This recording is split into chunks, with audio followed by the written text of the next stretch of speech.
Highly pathogenic avian influenza has been a thorn in the side of many commercial chicken and turkey producers lately. However, this particular pathogen has not been exclusive to those larger operations. We were fortunate enough to get some insight from UNL professor and poultry veterinarian Dr. Don Reynolds recently into how this illness has impacted poultry producers, both large and small, all across the Cornhusker state. Avian influenza is a viral disease that spreads through birds, wild birds, backyard chickens, commercial birds, etc. And we've had an outbreak this year, and it's very, very serious.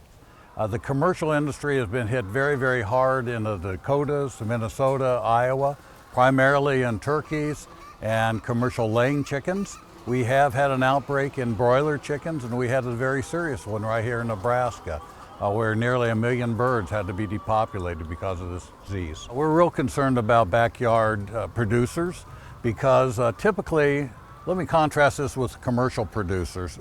The commercial world, the chickens are monitored, or the poultry are monitored very, very closely. They know on a daily basis what the feed intake is, the water intake, what the behaviors of those birds are. However, in backyard flocks, they're not so closely monitored. And they may go out once or twice a day to feed or water the birds. Sometimes they see all the birds, sometimes they don't.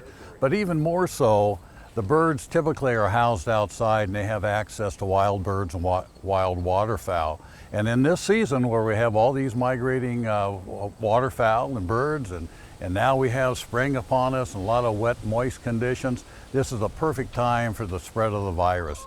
Well, unfortunately, one of the typical symptoms are a bird just dies. Unexpectedly, they go out, maybe 3 or 4, whatever, in their flock, and then more will do that. However, there are other things, respiratory signs, coughing, sneezing, snicking. They may have diarrhea, they may be lethargic and depressed, so these are all signs. Now, very important, if you suspect your birds have avian influenza, don't be afraid to call someone. Don't be embarrassed. Don't say, oh, well, I don't think so. Let's be sure. You can call the state veterinarian, Dr. Roger Dudley, and his number is on the Department of Agriculture's website. You can call your local veterinarian, and you can call me. We'll get you help. So what we suggest the backyard flock owners do is to limit the exposure to outside and to those wild birds. So bring them inside if you can.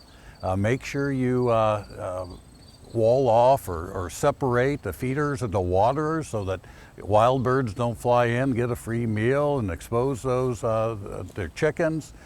Just be very, very careful with your chickens. Don't go having swap meets and taking. Now, Nebraska has put a moratorium on any kind of poultry event until at least May 1st. So we're hoping that if we can get through April and May and get through until the summertime, that this will fade away and it will no longer be a problem. In order to assist producers who have been impacted by this outbreak, Nebraska Extension operates a website for exchanging relevant resources to use in composting livestock and poultry mortalities. Municipalities, lawn care companies, farmers, or really anyone else with access to large quantities of carbon sources can help these producers with composting needs by listing your resources for sale or for donation. Those would include wood chips, hay, corn stalks, sawdust, or other wood shavings. You can visit the UNL Disaster Care website. It is disastercare.unl.edu to set up a profile and list your resources.